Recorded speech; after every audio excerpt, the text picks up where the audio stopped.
Hi, everyone. I'm Brene Brown, and this is Unlocking Us. And guess who I have with me this week? Y'all say hi. We're back. My sisters are here. Yay! We are coming back to do a follow-up to the Summer Sister Series on the Gifts of Imperfection, because we got a lot of questions in the comments on social media. And so we're going to try to answer as many as we can. Before we jump in, let me remind you about Ashley and Barrett. And how our lives have changed since the podcast. No, yeah, right. I will tell you, this is probably a warning. We're cussy to begin with, but holy shit, we are ass high and taking care of kids in massive transitions right now. And we are really knee deep in some parent caregiving. How are y'all feeling? I'm tired. Ashley was going to retake the wholehearted inventory so she could just see how it changed from the summer and she can get through it. I was like 50%. Yeah, no, we're in a tough spot. Let me tell you a little bit about Ashley and Barrett before we get started. Ashley, when she was 5, came downstairs from school. I'm not reading the bio. I'm just telling you all the story. Ashley, when she was 5 and when Barrett was 5, obviously identical twins, came down the stairs for the first morning of kindergarten. And Barrett had on cutoffs and tube socks and a flannel and 2 braids and high top tennis shoes, getting ready to take the court. She was a baller, still a baller, my pickleball partner. So she's total baller. Ashley came downstairs with her hair loose in locks, a hat, a dress, patent leather shoes, and in case the weather turned, she was carrying a parasol. This is because my mom, and all her infinite wisdom, read Twins and Super Twins when she was pregnant with Ashley and Barrett about kind of the dangers of. Little did they know. Little did she know at the time. Do you think the book has really described the dangers of twins? Yes, as an older sister, I would say that the subtitle is Twins and Super Twins: the danger of twins. Google that. The genetic anomaly that wreaks havoc. No, not kidding. I'm just kind of kidding. But it was just, that's how different they were and how funny it was. But my mom was really careful that they could, dress themselves and they had each other own personalities. And when did she start separating y'all in classes? I don't think we were ever allowed to be in the same class. So I think it was from the beginning. She always asked for us to be in different classes. What about don't listen for a minute. Shh. What about the episode of This Sucks? Oh, yeah. That was in middle school. I think by then it was just whatever the schedule said. That's what we did. Yeah, this is the story where the teacher handed out a test that I had been studying for a long time, because if I got an A on this test, I got an A in the class. So Ashley had really been pouring herself into this test. And the mimeograph was bad and barely legible. And Ashley says, "This sucks." And then what happened? I got sent to the principal's office. She got sent to the principal's office. And Barrett, in response, took a marker and wrote a big 0 on her test and took it out and turned it in to the teacher without taking it and followed Ashley out the door. Said, "No, you suck." Actually, I think what I did is I was holding my pencil and I put a ruler on the top of it and I just sat in my chair and was spinning the ruler on my pencil until she excused me. You got yourself kicked out. Yeah. So then we were both down in the office. But together. Oh my gosh. I still remember her name. Oh, we won't mention it on here. The name of the teacher? Yeah. No. I won't. Whisper it to me in Igpe Atomlay.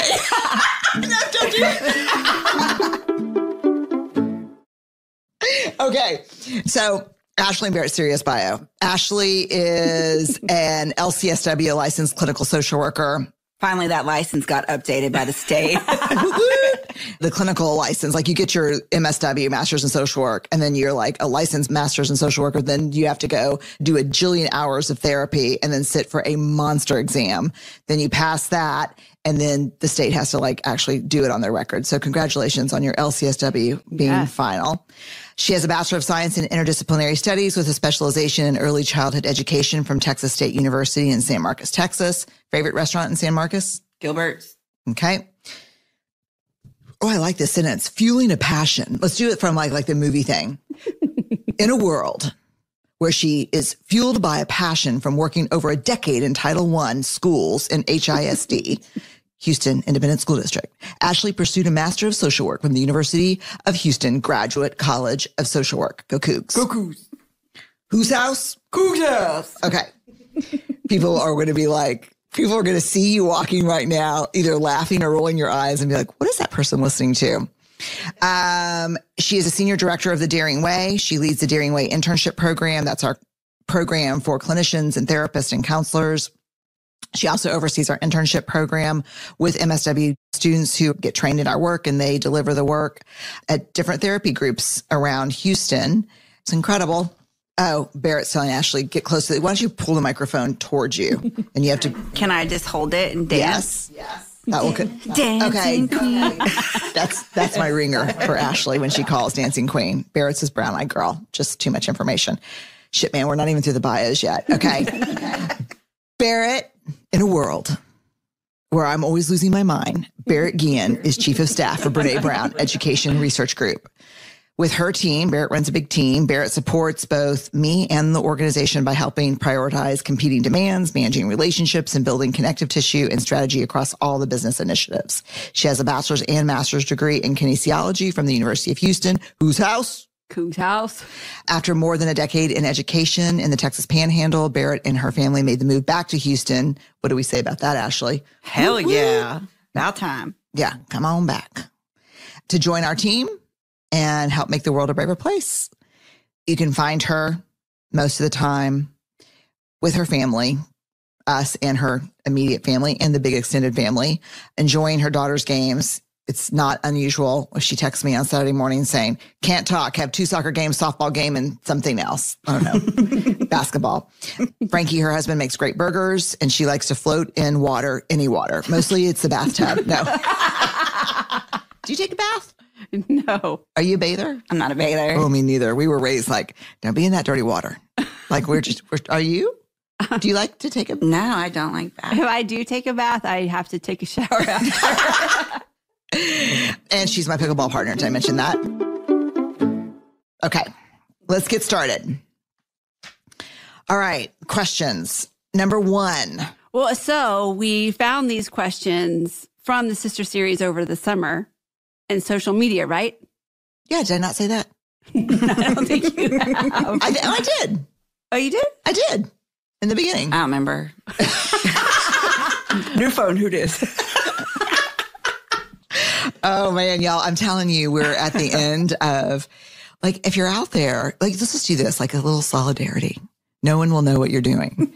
If you're out there and you're taking care of kids and parents, just stop wherever you are for a second, even if you're walking, driving, clean your house, and just reach over and pat yourself on the back a couple of times. Come on, Ashley and Barrett. Just, yeah. And then take the heel of your hand and knock it really hard up against your forehead. That's more like it. Yeah, we are really. And we're having you can leave that in there. They know mine by now. It's not good over here right now. We're having a specifically hard day right now, right? Yeah. Yeah. We've got Gabby, Barrett's daughter, in a new school. Yes. And we're dealing with like kind of new parent health issues that are tough. Yes. Yeah. So if you're doing all that stuff too, we feel you. All right, let's jump into this first question that we received from the Summer Sister series On social media. On social media. Okay, number 1. Like, you really want our advice? I'm going to say right now. Okay, number 1. What do you do when you're not a perfectionist, but you're always looking for that something else to be happy? Oh, man, I'm so terrible at that. Pass. Got it. Go ahead, Barrett. We're all doing the nose goes, and we're all big card players. So we're looking at each other like, pass. Yep. Because we're all bad at it. We all do this. Yeah. I mean, I can tell you that I don't think you have to struggle with perfectionism to always be looking for that panacea or that thing that's going to make everything better. And so I guess we can like collectively talk about what our therapists have told us and pass that along. I'll give you their names and you can Venmo them after this is over. I know that I'm always looking for that something. I look for that when I don't have the emotional or physical energy to turn toward my life to understand what's not going well. Because normally it's not that my life is not joyful or it's unhappy. It's something's going on that I want to numb or replace. Like I think, oh, if I just redid my office, or if I got a new car, or if I change my hair, or, I mean, it's usually because I'm running from something, not towards something. So Totally. you can never find the thing that will make you happier because you're not actually running towards something intentional. You're running from something you don't want to dig into. That's my experience. What about y'all? I would totally agree. Usually, if I'm finding myself struggling with perfectionism, it's because I need to stop and say what's happening in my life right now that I'm not dealing with, and why am I trying to numb it? Yeah, like what is it that I can't control that's scaring me right now? Yes. That I can't make perfect, that I can't get into order, that I can't put in the bento box. What is it that I can't control right now that's driving these behaviors? And sometimes it's not perfectionism. Sometimes it's foreboding joy. I mean, it's all under the armor, but it's like all of those things for me. If I am trying to find something else to make me happy instead of just finding the gratitude in the daily moments or overall, it's because I'm armored up for some reason. Same. Barrett?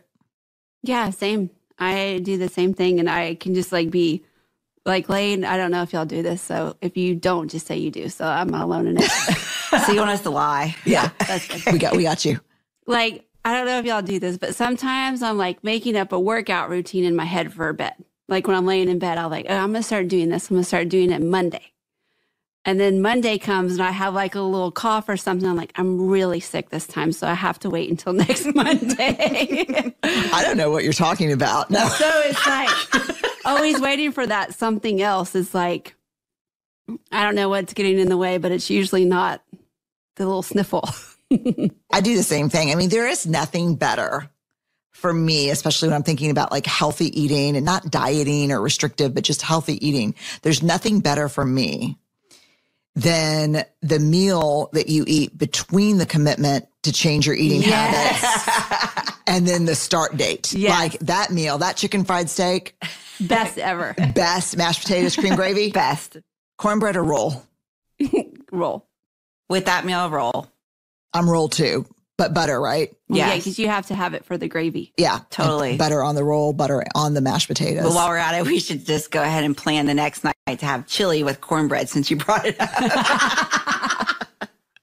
Yeah, I think running towards something with intention is sometimes okay, but running away from something and toward whatever will grab you out there to make that thing that you're running from better, that's why I think the emptiness. Yeah. And I think you really touched on something because like the emotional bandwidth, sometimes for me, it's about discipline. And I don't know about y'all, but I have just felt so exhausted for like the last 6 months. And so especially right now, it's like even harder, I think. For me, it's been since COVID. I haven't been like my full. Yeah. I don't think people understand the physical toll that emotional labor takes. Jeez. Yeah.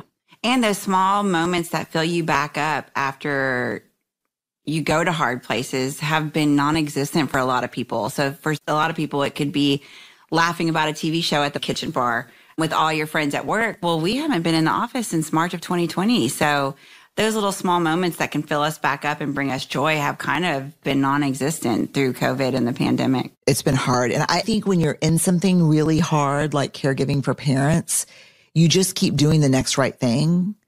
But I think if you pulled out of it and thought, wow, let me observe what's happening, you'd be like, oh, I can't believe they're still standing right now. Yeah. And I think you don't have that luxury when you're in it because you just got to keep, Yeah. It doesn't stop. It doesn't coming stop. At you, It's unrelenting. Yeah. And it's emotionally painful and physically painful. So I think, I get running toward, what is it, just out of curiosity, what kind of things do y'all run toward? Like, what is the something else that you look for sometimes to make you happy? For me, it's either organizing, redecorating, or some type of activity. Like, even if it's like, we're going to have a family walk the dog every Tuesday, Thursday, and Saturday, like some type of movement. Yeah. I would say it's definitely planning or organizing. Like, I'm going to plan and organize because those are some things that I have control over. And whether or not I follow through, at least putting that down on paper. Like, I have a Trello board for my house, and every board, different room, it is like organized. You cannot even believe it. Me too. None of them really say complete. And it's so hard because like you have a beautiful Trello board, a beautiful Pinterest board, and a shit ton of things in your shopping cart. But that's it. Yeah. Oh my God. Do y'all know over like the last 10 years, I bet I've bought $5,000 worth of scrapbooking materials. Yeah, I do because Gabby has those now. Great. Then I don't feel bad about it at all. Yep. And one time I was like so sure that I was going to do it. I bought y'all stuff, remember? Yes. And we were all going to do it together. Yeah, we even had our own little mini printers. Yeah. When I say I go in hard. But I've never made a scrapbook. But that's all right. Okay. Those memories are in your head. Yeah. Look how happy Gabby is with all my equipment. Totally. Okay. How do you manage upset responses from others after choosing discomfort over resentment? Fuck you. No, I was going to say resentment. Oh boy, you caught us on a bad raw day. No, really. How do you? Oh, it is like you muster up the courage to like really stand your ground and be in your boundaries. And then they're shitty in response. It's like, no, sir, not today. Sit down. Sit down. All right. So if we break down this question, how do you manage upset responses from others after choosing discomfort over resentment? So for those of you new to the choose discomfort over resentment, that's kind of our boundary line. So when we have to set a boundary, it's really hard. And a lot of times when we choose not to set a boundary, it's because we're choosing to portray ourselves over being disliked or disappointing someone else. So our motto is just choose discomfort over resentment. So it's a minute or 5 minutes of discomfort over what ends up, I think, cumulatively being a lifetime of resentment, right? Yeah. And so this question is when you say, you know what, I appreciate you asking, I can't do that. And then they come back with something that's crappy. How do you handle that? And I think for me, it happens to me all the time because you see, I mean, Barrett, especially in work, you see me set boundaries all the time and people will come back and be shitty about it. And I'll just say, I understand that you're disappointed or upset. I'm not able to do that. Yeah. Thanks. I'm really pretty good at it. And when you're like trying on boundaries for the first time and people aren't used to you being boundaried, Ooh. the people around you, it can be really difficult for them to understand where you're coming from. So they can be crappy. Yes, because so many of us have set up relationships where we have convinced ourselves that the value that we bring is saying yes to everything. And then entire systems, family systems, partner systems, work systems are set up around us being the yes person. And let me tell you something, you don't in a system, throwing it back to systems theory, Ashley, from social work school. When you are in a system and you change who you are and you start choosing self-respect and self-love over, taking care of other people when you don't want to, the whole system reverberates. That's why in social work, we study systems theory. One move shakes the whole thing.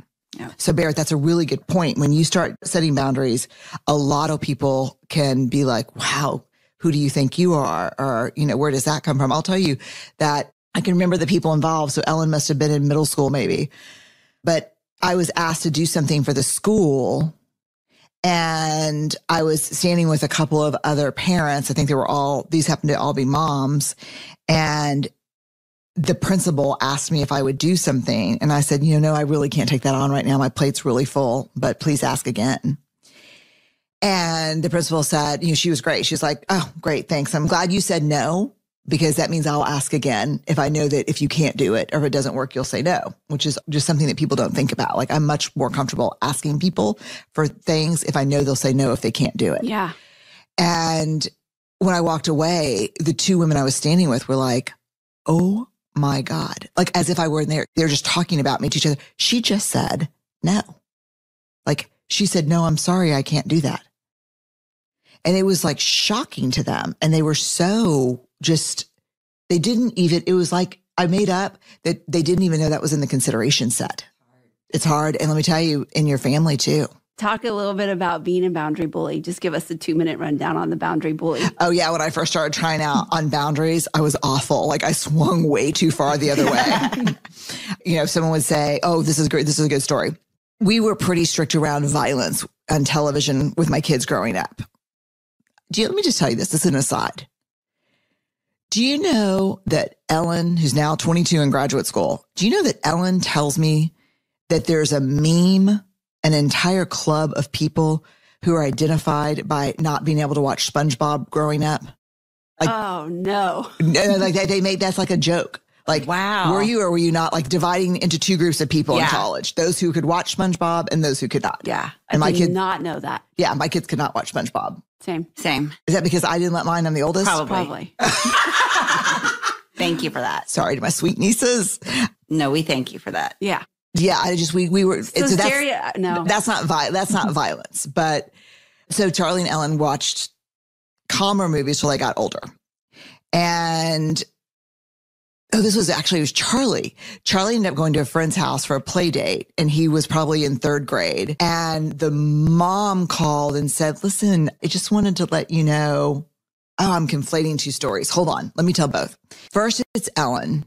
She's going to a sleepover. The mom calls and says, hey, we're just going to do pizza, a movie, and then cotton candy or something. And I said, great. And she said, I think we're going to watch this movie. And I was like, oh, you know what? We're really cautious and thoughtful about what our kids can watch. And we like to use common sense media. And we just really feel like that's super inappropriate. Like, I was like shaming her and being judgy McJudge, which is a boundary bully. Look at me. I'm so thoughtful. And I made me teach you, like, blah, blah. In return, that means you are not. Yeah. In turn, that means you're not being thoughtful, as opposed to saying, you know what? That's probably over Ellen's head. Would you mind doing another film or another movie? But that's healthy boundaries. But at first you can be a boundary bully. Like, yes. Yeah. Like, hands on your hips, your boundary cape flying in the wind. Don't mess with me. I got boundaries galore.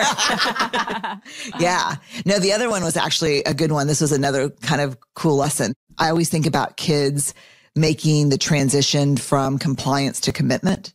So when they're little, they have to comply with your rules. And then as they get older, what you're looking for is commitment, so that they follow the values of your family, even when there's no one watching.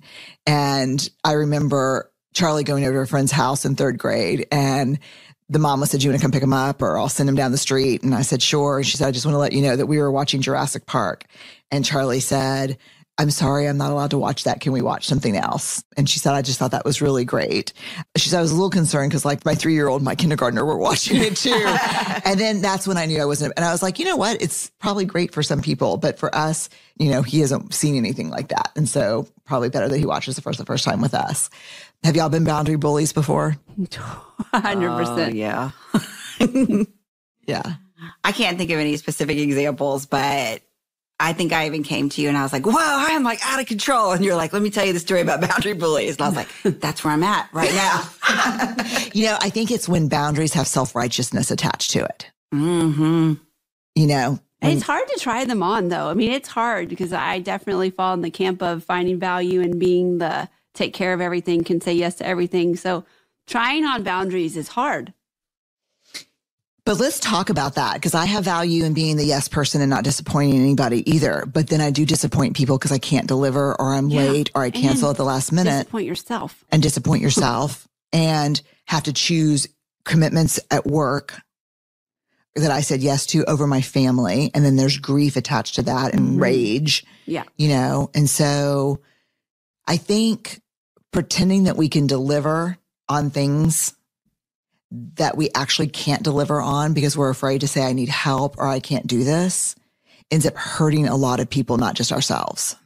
It's really hard too, because like the work that I do, there's so many people in the world that might not have places where they can go and ask for help. So when I heard you saying that, I mean, like the first thing that came to my head was, I feel so lucky to be in the opportunity where I can ask for help, where That's right. can stop and say, oh my God, Brene, I'm like out of control. And, you know, to be able to talk about it or to call Barrett. And so one of the things that I see is like this real struggle of what do I, like this, even this question, like, what do I do when people are upset or hurt and where can I go? So many people don't have that.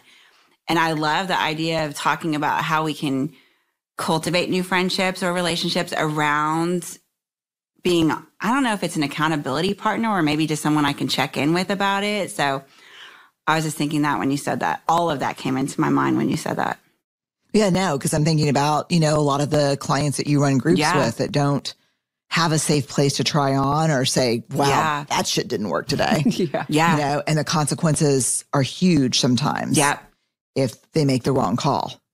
Yeah. Yeah. So to be able to practice them even maybe before you put them into place. Or a lot of the times when I think about this question, I think about living big and this idea of the grief that can come with it. So we set boundaries, but when we set boundaries, there can be this really hard, sad grief part around the boundaries because sometimes we lose people if that boundary isn't met, you know, in a personal relationship, family, stuff like that. And so just to be able to have someone to check in with and look around what that looks like. Yeah. I mean, because there is a reality and we've all lived it where you say, you know what, this behavior is not okay. I'm not going to subject myself to it. And that person says, you know, then see you later. Yeah. And that leaves you in a really painful, can be really painful, especially with people you care about and love. Yeah. And then you have to think, wow, if that's the case, if I'm making a reasonable request about how we show up with each other and that request is met with, you know, then fuck you, this relationship's over, then what were the terms and conditions of that relationship to begin with? Yes. Yep. Do you know what I mean? Totally. It's really tough. Boundaries are really hard. Prentice Hemphill is a therapist and an embodiment coach, and they have the most incredible definition of boundaries that I just keep going to often. I actually write about it in Atlas of the Heart, that boundaries is the closest distance at which I can love both you and myself. That kind of just felt like a little punch in the gut. Mm-hmm. The closest distance at which I can love both you and myself. Sometimes it's so much harder to love ourselves than it is to love other people. And so to get to a place where you can do that is really cool. Yeah. It's powerful. Yeah. Ashley mentioned living big. Is that from Rising Strong? Yeah. And it's something that we try to practice, what boundaries need to be in place for us to be in our integrity and be generous toward others. I think let's do a sister series on just living big. Can we list people that we have to do it with? That math teacher is still in my head. No, we cannot list anybody. No, I love that session. Yeah. Yeah. We'll do a living big. Yeah. It's one of the toughest things we teach. People get pissed. It's hard. It's hard. We'll do. We all went Texas. It's hard. Weird. Okay. How can you tell the difference between polling and genuinely seeking advice from people who matter? We did this actually on the sister series because I don't know if y'all remember, but we were talking about polling and I said, oh, I was totally polling because I was like, guys, which middle school should Amaya go to? And then we started talking about what the difference was between that wasn't really polling, that was actually seeking advice from people that I trusted and meant a lot to me. And so I think that we could give some really good examples around this one. Go for it. I'm always like, when I'm polling, I'm polling. I know I'm polling, and it really doesn't matter what your opinion is because I already know. I just want to know what everyone else thinks. And I want you to know that I'm struggling. And so for me, it's neither of those. It's not that I want you to know I'm struggling and I don't want to know what your opinion is because I really usually don't give a shit. It's just if things go bad, it's your fault too. Yeah, I need like misery doesn't love company, it demands it. Yeah. Another great saying brought to you by the 12-step rooms. But it's true. I just want to be like, well, I mean, I don't remember her name, and I don't know who she is exactly, but I saw her at the bus stop. And, like she said, yeah, I want backup. I want backup in case things go wrong. I want to be able to share the blame. I think for me, it is totally about my own struggle around using my voice when I should be using my voice. And instead, I'm like going around and polling and saying, that was hurtful, right? I should be upset about that, right? Like, instead of just coming up and saying, that was hurtful and I can't believe it happened, I can start polling and making sure that I am okay in my thoughts about feeling hurt. So self-trust, it's validating. Yeah. Yeah, it's about self-trust for you. It totally can be, because one of the things that I work on with my therapist, which I think we talked about last time too, is just using my voice instead of sitting in the resentment. And so I think for me that's really when I can start polling. That's really insightful. When do you poll? And hurtful to say out loud, to be honest, because I would rather use my voice. Yeah. And if it hurts you, and it was hard for you, does it matter if 5 people say, no, I don't think it was a big deal? No, because then I hate them too. Well, they don't know. Let me phrase it in a different way. Sit down. Barrett? When do you poll? I don't know. I think I poll what I want people to know, that I have them struggling with a decision, but I'm not really care what you have to say about it. I just want you to know that it's hard and it's out there. As someone, I seek a lot of advice. I mean, I did it earlier today. Like, I really will call people whose opinions really matter to me and say, can I run something by you? I've got a gut on it, but I want to see if I'm missing if I'm not zoomed out enough to see something, or if I'm missing any data points, or if you've got some questions that I need to be thinking about that I haven't answered yet. So as someone who seeks a lot of advice and mentoring and coaching and therapy, I really respect that. And people, you could see in the comments when I posted something about this, that people got it confused between polling and asking for advice. But polling is when you're looking for an answer that only you can give yourself. It's really about self-trust. It's really about self-trust. And when I'm asking a coach or a mentor or a colleague for advice, my asking is not a reflection of my absence of self-trust. My asking that specific person is a reflection and a function of my self-trust. Yeah, totally. Does that make sense? Totally. So I think maybe the core, and I'm just coming to this as we're talking, is that asking for advice or seeking counsel or mentoring will feel good when it's a function of self-trust. When it's because I don't trust myself, that becomes polling. Yeah. It's a good one. Yeah. All right, last question. How do you be authentic with people who are absolutely not authentic? Yeah. I mean, it just disguises itself in so many different ways. The lack of authenticity. I mean, first of all, I don't know that there are authentic people and non-authentic people. So maybe we'll reframe the question. Yeah. I can be both. Yeah. Let's reframe the question is, how do you practice authenticity with someone who's not practicing authenticity? And that way, refrain from dividing people into authentic and not, because we know from the data that authenticity is a choice that we make every day, sometimes every hour. And we can all chameleon out very quickly, right? Mm-hmm. Raise your hand if you can. Like, that's all three of us have hands up. So I have to say that, and y'all check me on it. Like, I'm giving y'all permission to call me out on the live on the podcast. Yeah. I think I'm pretty authentic most of the time. I agree. Yeah. I maybe it's just age. I don't know, but it's. I know, I'm so tired. I'm like, this is just what you get. This is what you get. Yeah. So I don't think I think I'm pretty authentic all the time. And I have a lot of privilege to be able to do that because I'm successful and I have influence in some areas. And so I get to be who I want to be. And really, and if you don't like it, tough shit. In 99% of the places I'm in, really tough shit if you don't like it. I will say that I didn't get here by being inauthentic. I think I used to be really inauthentic. I could be pretty much, just to survive growing up, I think in our family, I could be anything or anyone you needed me to be on the drop of a dime. And I could read people very quickly and be that. wild girl, good girl, beer Country drinking, girl. pot smoking, Yeah. country girl, whatever what I needed to be, I could do it. But I think that the ability to do that did not lead to my success. But really, when I look back at the hard work I've had to do and the biggest threats to myself, my marriage, my integrity as a parent, the biggest threats to myself and my success have been being inauthentic. That's really led to almost every failure, major failure I've had. The failure of my first book could go back to two types of armor that I can almost not be around these days, which is hustling and proving. Tough for me too. Tough for you too?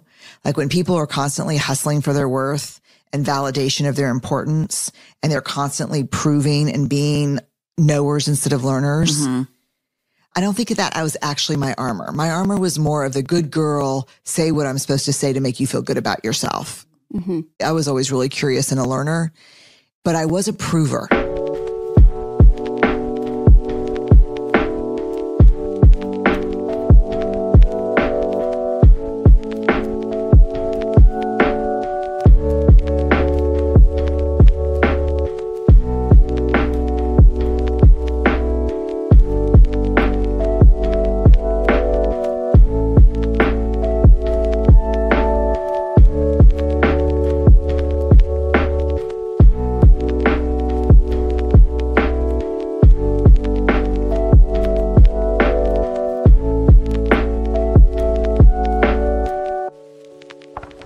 I would take on way more than I could handle. I mean, y'all have witnessed that probably for a solid, at least decade. Bear's looking at me like that shit's not over yet. I did not. She kind of did. I'm getting better at it. There's no eye contact being made right now, y'all. Everybody's looking at their mic. Yeah, I can slip into it for sure. I don't like to disappoint people. I'm having these thoughts right now about how being authentic relates to trust. Here's my question. Good question. That's a good linkage. Yes, because it's like, if I have trust in you, or I think I have trust in you, and I think I see exactly who you are and you're being authentic, but then all of a sudden, you're actually not asking for what you need, and you're not doing what you say you're going to do, then are you really being authentic? Does that make sense? Mm-hmm. It reminds me of Daring Greatly, where you talk about, like, if you're not also in the arena getting your ass kicked, then I'm not really interested in your feedback. It reminds me of that a little bit. Like, it's not like people just wake up every day and say, oh, it's so easy to be authentic. I mean, people work at it. It's hard. It can be a struggle. And to show up authentically and be around people that aren't reminds me of that. Like, I'm not interested in being around you if you can't also do the work and being authentic. Sometimes we don't have a choice. But when we do, it would be a great idea if we could get to a place where we didn't surround ourselves with people that showed up like that. But when we are like at a work thing or something, or have partnered up with somebody through business or whatever, and we have to be around them, then I could see that trust coming in for sure around what you were just saying, Bear. Yeah. I'm really thinking about it. It's such an interesting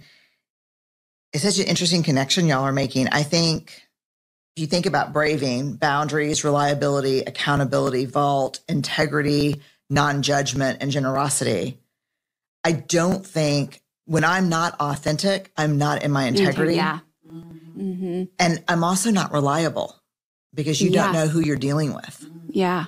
Let's say it's me and we work together and I'm not being authentic. I'm proving and knowing and, I'm going to handle everything. I'm not being reliable, actually. I think I'm being super uber reliable, but I'm being negative reliable because those plates are going to fall. Oh, yeah. It's going to be a big ass collision. It's going to be a big ass collision. And so I do think authenticity is a prerequisite for trust. What's interesting to me, Ashley, about what you said is not everybody can be. So think about this. You know, we've all worked in a lot of organizations, and Barrett, you and I have been into 100, where they ask for authenticity and they want people to be real.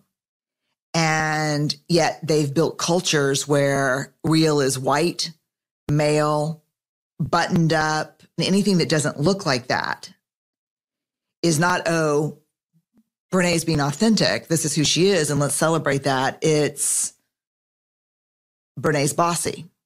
Brene's, Brene's pushing.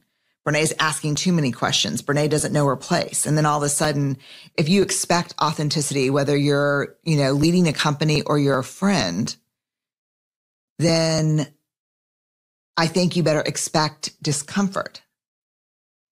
And if you're not willing to expect discomfort, and you're not willing to look at your part in how you quash authenticity on people's part, you shouldn't ask for it. Very much about the podcast we did about stop telling women they have imposter syndrome. Like, don't tell me I don't belong here. And then when I'm like, shit, man, I don't think I belong here, say, oh, do you have imposter syndrome? Like, you should listen to this podcast on Dare to Lead. It's incredible. I mean, I learned so much about that. It's on Dare to Lead, and it's with Ruchika Tulshan and Jody Ann Burry. And it's just, they both work in the equity, inclusion, belonging space. And it's really good. So this is what this reminds me of. Yeah. It really resonated with me, the authenticity, integrity piece for braving it. Yeah. I thought same. that was really helpful. And being in the arena, because it's almost like, let me ask you a question. What's the number one trust in earning behavior for leaders? Asking for help.